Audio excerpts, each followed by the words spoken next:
The United States has warned North Korea would face a swift and forceful response should it go ahead with a nuclear test for the first time since 2017. Let's take a closer look at what's going on here and why a North Korean nuclear test could still happen at any time. First, this warning from the US. It was issued by Deputy Secretary of State Wendy Sherman after meeting with her South Korean counterpart Cho Hyun-dong in Seoul.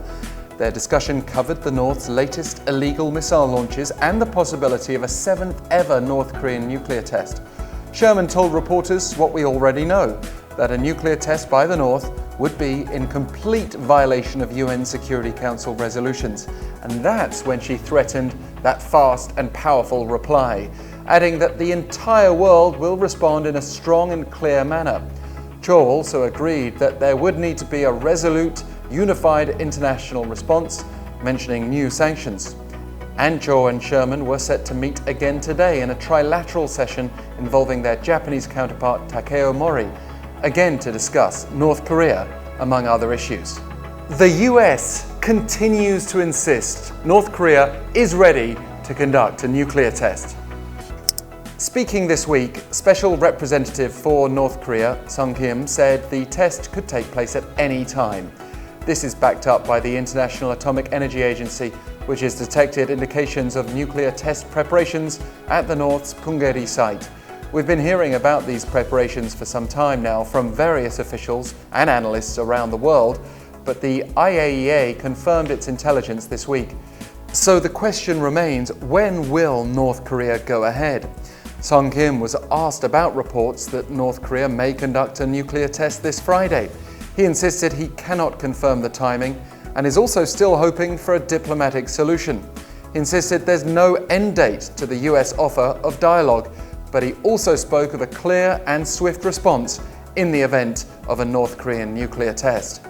It's clear from history that economic isolation in the form of sanctions is the usual global response to major North Korean provocations.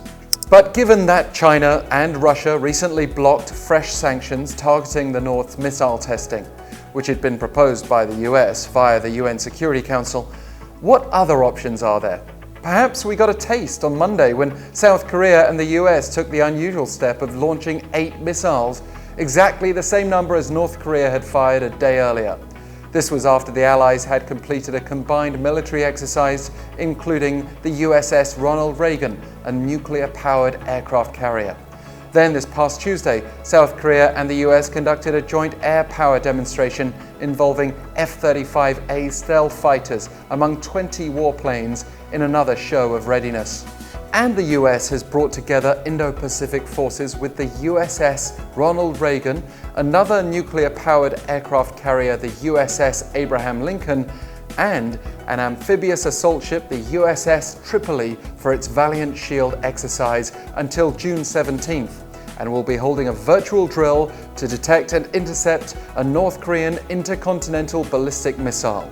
That's a lot of firepower, certainly capable of a swift and forceful response, but will the North be deterred?